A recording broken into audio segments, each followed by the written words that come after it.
24-year-old single mom lost inside Hamsterley Forest along with two men utters 3 words that alert cops.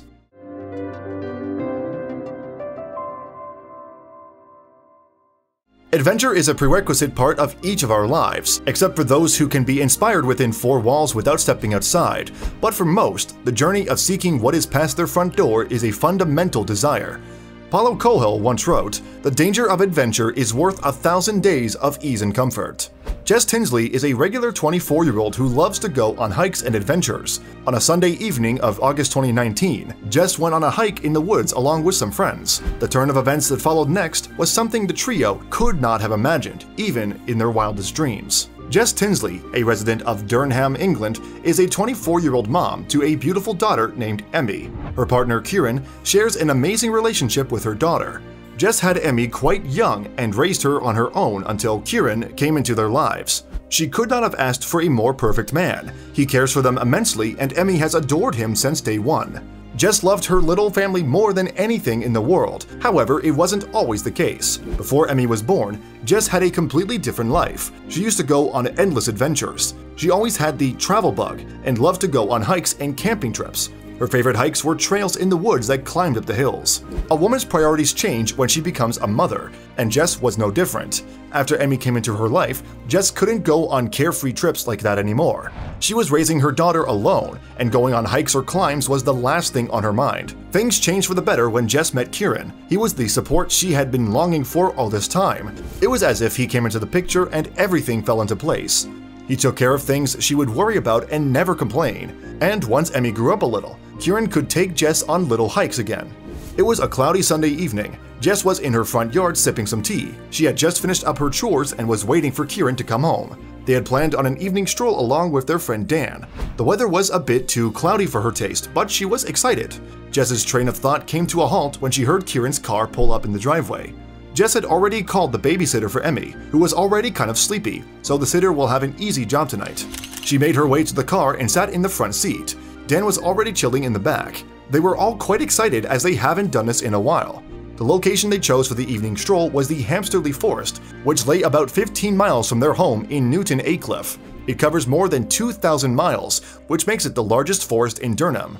It is also chosen as Area of Outstanding Natural Beauty, which represents those preserved areas that are smaller than national parks, but equally important.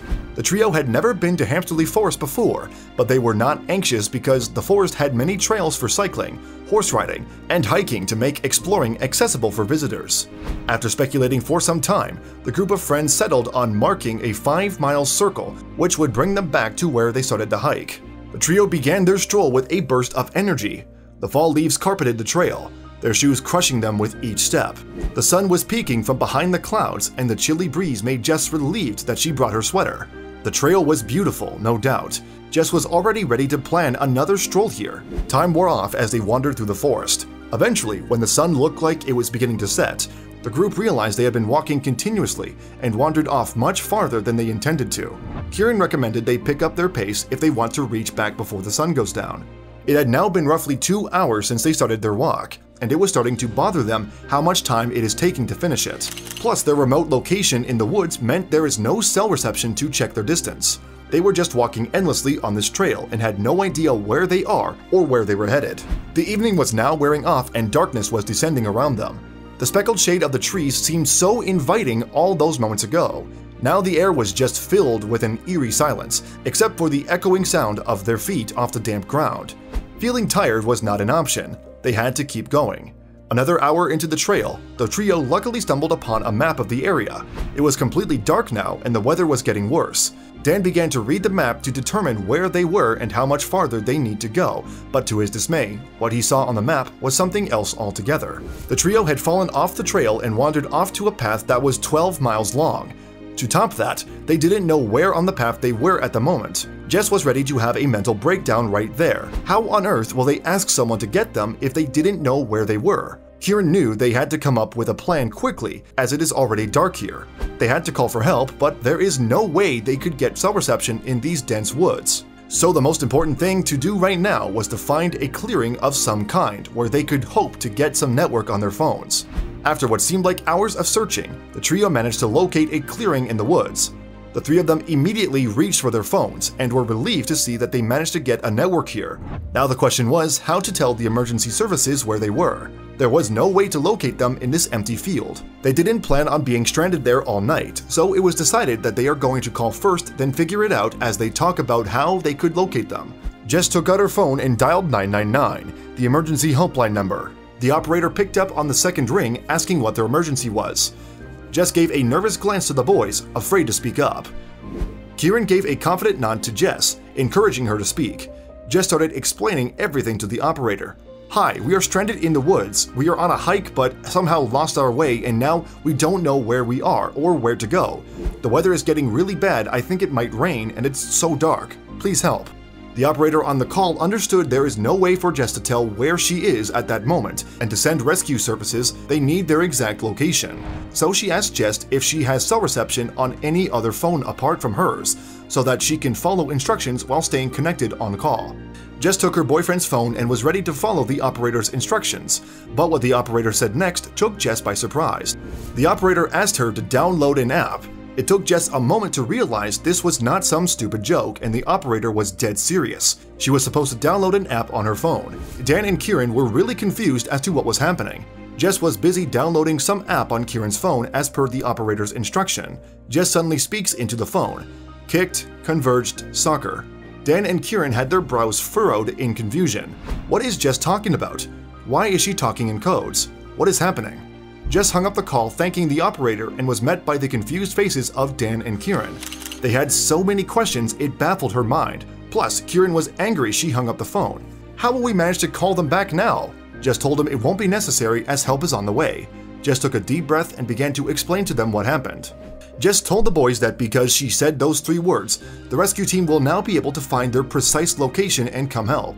The boys were bewildered by what is happening. What did she mean by kicked, converged, and soccer? What kind of code is that and how will it locate them? The app which Jess downloaded is called What 3 Words. It is a location tracking app that can detect the device's location as precise as within 10 square feet. The user can then communicate their location by telling the unique set of 3 words for their location. And that is the code that Jess told the operator. "So now the rescue squad is on their way to our location," Jess finished explaining. The boys could not believe their ears. None of them were aware that an app such as this one existed, and only they knew how thankful they were today for its existence. The trio began to see hope again, the hope of sleeping in their beds tonight, and for Jess and Kieran, the hope to see Emmy. It had been almost an hour since they spoke with the operator who informed them that the rescue squad is on its way, but still, there was no sign. Their worst fear also came true. It had started to rain heavily. So now they were cold, tired, and hungry, struggling to find shade underneath the trees. Jess was on the verge of crying her heart out, but she knew she had to be strong. Help is coming. Another half an hour had passed. The 3 of them were utterly drenched by now. Jess was huddled up between Dan and Kieran when she heard a vehicle coming their way. She thought she was dreaming when she spotted a headlight. Is this happening? Have they been found? Teesdale and Weardale search and mountain rescue team members were able to locate the trio extremely precisely. They were instructed to not move unless and until the team reaches them. The rescue squad was able to use the What 3 Words code against their system and send a text to Kieran's phone, which ultimately helped them in mapping the directions to their location. The trio was thrilled to see the vehicles rushing in to get them. The 3 of them jumped to their feet and ran outside into the clearing. Jess mumbled every prayer to every god she possibly could. She could not believe they'd get to go home. Emmy's little face came to her mind and she finally let herself shed a tear, but it was out of happiness. The leader of the rescue squad explained how they were anxious because of the weather, but thankfully they managed to find them in time. "We were really happy with the result, which was very effective, and everyone was well, albeit a bit cold. They were lucky to have had phone signal, as it's normally really bad in the forest." So how does this app, which saved the hikers' lives, work so precisely? The software for the app was developed by Chris Sheldrick. The inspiration behind this idea came from his rural upbringing in the English countryside. It all started with the problem of a postcode. The postcode of an area is used to denote a specific number to that area to sort all mails and deliveries. As a kid, Chris recalled receiving mails meant for other people, or standing on the road to flag down delivery trucks. Because the issue behind postcodes is that it did not point to a particular house. It covered a large area with numerous houses. Sheldrick grew up to work in the music industry for almost a decade. However, the same problem persisted even then. He faced problems when bands needed to meet at a particular venue for concerts, or when musicians and singers will find themselves on the other part of the town instead of the correct location. This became a substantive reason behind Sheldrick's frustration. According to the What 3 Words website, Sheldrick had some pretty bad days, like in Italy when the driver unloaded all the band equipment an hour north of Rome instead of an hour south of Rome, and a slightly worse day when the keyboard player called him and said, "Chris, don't panic, but we may have sound checked at the wrong wedding." Sheldrick came up with the idea of using longitude and latitude to map out the exact location, but as you can guess, it didn't work at all. It is difficult to remember numbers as it is, so the more the digits in a number, the harder it is to recall. While the idea may be complicated, it wasn't necessarily a bad one, so Sheldrick began to think of ideas that would simplify this method. In the year 2013, Sheldrick began to refine his idea with the help of a former pupil who was a math whiz. They began to think about how to compress this 16-digit number of longitude and latitude to make it more user-friendly. They wanted to create a system that is as precise as a GPS, but much more intuitive. After brainstorming and discarding endless ideas, the idea for What 3 Words was subsequently formulated at the back of an envelope. Sheldrick covered the map of the world with a grid consisting of 57 trillion squares, each about 3 meters 10 feet in size. Then each of these squares was granted a thread of 3 random words, providing each square with its unique identity. It took them approximately 40,000 words and their different combinations to cover all the squares on the grid of the world. A few examples of these combinations are sulk, held, raves, which indicates a location inside the White House. The biggest achievement of this app is its accuracy. For instance, if you want to navigate within the White House, you will be able to do that with this app. Takes, ritual, skins takes you to the kitchen, whereas pump, reveal, firmly will take you to the library. In fact, it is so precise that out of the 57 trillion squares, 6 of them are in the White House library alone, so it can point out a particular section within the library. What 3 Words is not the universal navigation tool yet, however it is slowly but surely catching up. In Mongolia, the app is used by postal services for executing deliveries. Also, Lonely Planet utilizes this app to acknowledge geographical attractions. Plus, Mercedes-Benz has combined this app with its car navigation system. The What 3 Words company now has over 100 employees at its headquarters in London, or Filled Count Soap, which points to the front door of their office. The employees are constantly working hard to improve and develop this system even further. Their goal is to become the ultimate mode of communication between people for pointing out locations. The emergency services crew believes that What 3 Words is the perfect tool for making their job more effective. The app will eliminate the uncertainty of where they need to go, pointing them to the precise location, exactly like in Jess's and her friend's case. There are approximately 35 UK emergency services that are already signed up with the app. Another thing What 3 Words has proved to be helpful in is fighting wildfires. Instead of starting from one point outside the forest and then trying to get directed from there, the fighters now know the exact position and plan out their route themselves in the fastest and most effective way. The best part is this app does not need cell service to function. Sheldrick described this feature is particularly helpful for people who are stranded somewhere with no reception. But the question is, how will a person communicate his location to the emergency services if they don't have reception? Sheldrick had an answer for that. He explained, say there was a group of hikers up on the mountains and one of them gets injured. They don't have a signal to make a call, but they can find out exactly where they are. They will know their unique set of 3 words.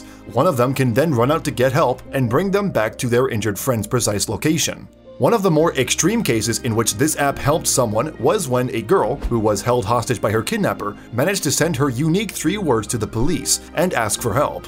The officers were able to reach the location much faster now that they had the unique 3 words, compared with when they would have to track her down on her own, which was a time-taking process. The amazing thing is, Sheldrick created this app with his frustration about postcodes and addresses. He had no idea it would end up saving lives.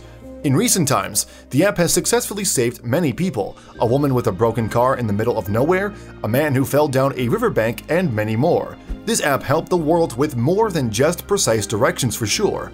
Jess only has endless appreciation for the app and its creator. She says she will never forget those 3 words that saved her life. She can't thank the app creators and the mountain rescue team enough. They made it possible for her to return to her daughter, and that means more to her than anything else in this world. The other hikers, Kieran and Dan, were extremely grateful to the app developer team and the rescue squad as well. They find themselves to be one of the lucky ones who were able to escape such an unfortunate situation. The experience has put off Jess from making any further plans at the Hamsterley forest for now, but maybe one day she will gather the courage again and complete that forest trail.